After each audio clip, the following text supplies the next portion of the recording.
Reverend Monsignor Rolando de la Cruz, Rector of the Cathedral, dear brother priests and deacon, persons in consecrated life, dearly beloved brothers and sisters in Christ. We begin today our annual Lenten journey. For 40 days, we are invited to traverse the desert of Lent to prepare ourselves for a meaningful commemoration of the passion, death, and resurrection of Jesus during the Holy Week. This we do through the Lenten disciplines of fasting and abstinence, prayer, and almsgiving.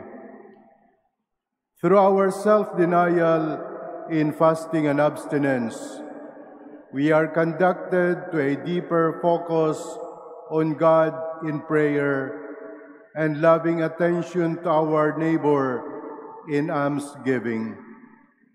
In this sense, Lent reboots or reconfigures us to our original, other-oriented, loving settings that can be distorted by our propensity and temptations to self-love and selfishness. Mga kapatid, yakapin natin ang mga paanyaya ng Kwaresma upang maiuwi tayo nito sa Diyos, sa ating kapwa at sa ating mga tunay na sarili. Sa piling ng Diyos at kapwa natin, mararanasan ang tunay na kapayapaan at kaganapan. Ang ibigin ng Diyos ng higit sa lahat at ang kapwa gaya ng ating sarili, ang siyang pagpasan sa nagliligtas na krus ni Jesus, ang siyang hugis ng abo sa ating mga noo.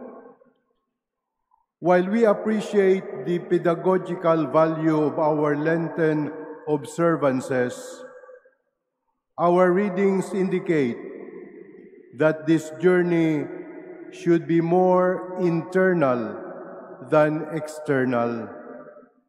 It should be skin deep and not just superficial. Rend your heart, not your garments, our first reading says. Jesus, for his part, teaches us in the gospel to perform these righteous deeds, not in order for people to see them, but so that the Father who sees them in secret may reward us in secret. The journey of Lent is therefore more challenging and complex than perfect external compliance. It is both personal and profound, as it is a journey that the heart should take. At alam natin na kapag puso ang pinag-uusapan, mas malaki ang nakataya. Inilalagay natin sa alanganin ang ating buong pagkatao dahil sa posibilidad na mahirapan tayo o masaktan sa proseso. Subalit, sa kabilang dako, alam din natin na kapag ang puso ang nagtaya, hindi kailanman sasapat ang mga nakatakdang panlabas na gawa lamang. Ang pag-ibig ay lagit-laging hihigit at lalampas patungo sa waldas na pagbibigay ng sarili para sa minamahal. Ito ang pamamaraan, gawi at layo ng krus ni Jesus na siyang isusuot natin sa ating mga noo ngayon. But what does await us in this daunting and high-stakes journey of and to our hearts? A loving and merciful God waits for us. As our first reading affirms, gracious and merciful is He, slow to anger, rich in kindness, and relenting in punishment. This encounter of our frail and faltering love with the strong and constant love of God is what would actually sear our souls and move our hearts. Mourning and weeping would ensue, not only because we realize our inadequate and meager responses to God's love, but more so because we recognize that He continues to love us nevertheless and not any less. It is from this core experience that a free and genuine desire to respond in love would flow. Sanay tayo sa pag-aakala na matigas ang ating puso, na matatag at malakas tayo.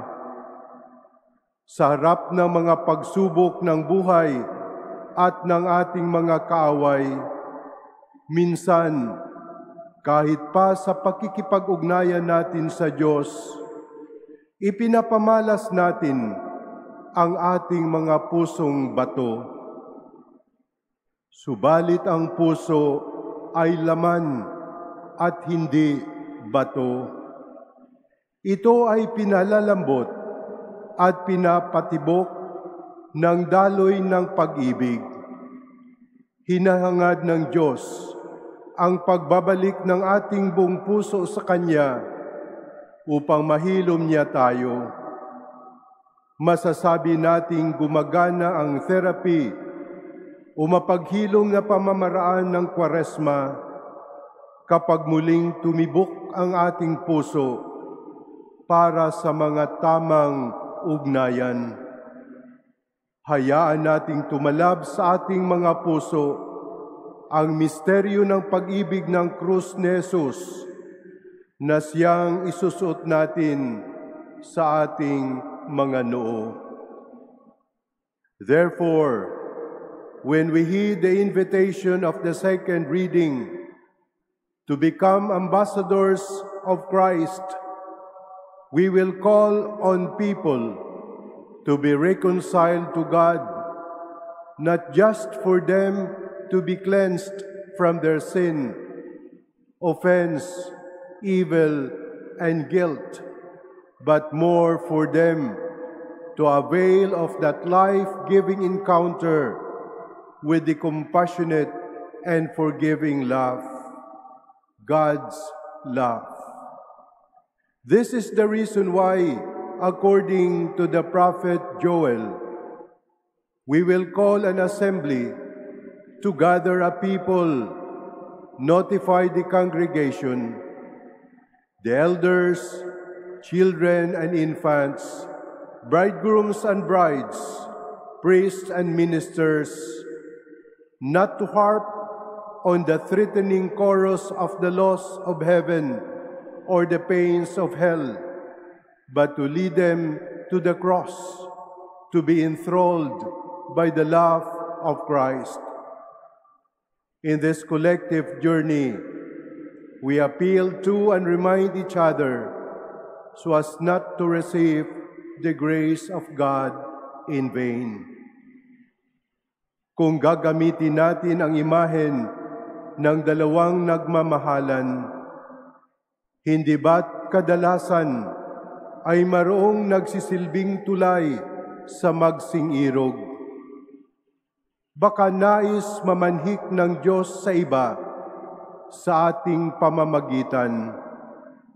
Huwag nating ipagdamot ang Diyos sa iba, lalo na sa mga inaakala nating hindi karapat-dapat sa Kanya.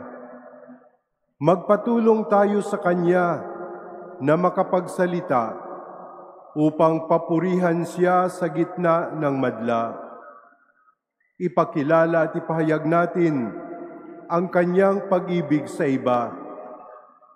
Ito rin ang ating ginagawa sa pagsusuot natin ng krus ni Jesus sa ating mga noo.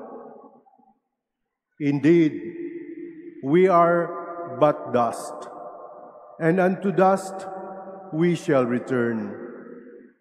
Through the imposition of ashes, may our hearts feel that we are dust, formed, held, and infused by the Spirit of God.